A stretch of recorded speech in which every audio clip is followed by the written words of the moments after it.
I hear people talk about the plot lines in One Piece and how many they are, thinking that Oda is gonna follow all these plot lines. Some of those plot lines aren't there to be followed. They're just there to fill the world for world building purposes. Say Germa 66. We're never gonna follow Germa try to take over the North Blue, and we're probably not gonna have a backstory of back when they did rule the North Blue and how they lost control of the North Blue. That's just there as a backstory to make the character and make Germa 66 and the organization feel more real. It's there so that they don't feel just like a plot device and a way to include Sanji.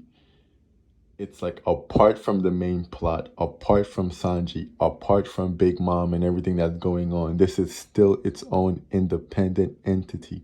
If Oda was ever to choose to do so, he can have a whole side story of Germa where we do follow them in their North Blue adventures or whatever you want to call it. But this is how it is for most of the plot lines in One Piece. And it does fill out the world and makes everything feel so real and alive that everything doesn't just circle around the Straw Hats or Luffy.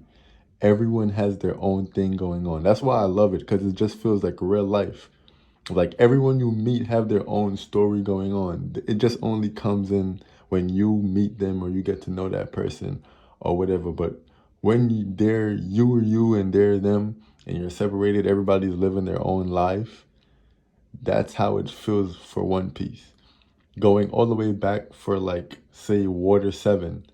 We may or may not go back and see Water 7 as a floating island. When we left off, that's what Iceberg was trying to do. The island was sinking, and he was trying to find a way to make the entire island float. We may or may not go back to that, but that's just there as another caveat, another way to fill the world, make the world feel more alive of like, when we go away, what are these people doing? We know what they're doing. They're trying to make the island float. And it's like this for a lot of the islands and a lot of the characters. They all have their own goal and dream. And while they're not on screen, they're out doing their own stuff.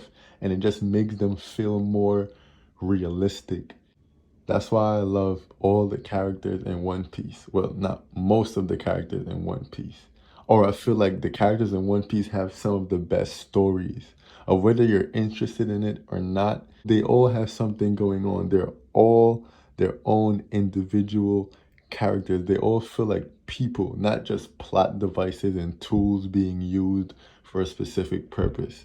Outside of that, they may also be used for that, but outside of that, they all have something going on. They all have their own different side adventure that if it was ever for any reason be chosen, we can follow that side adventure.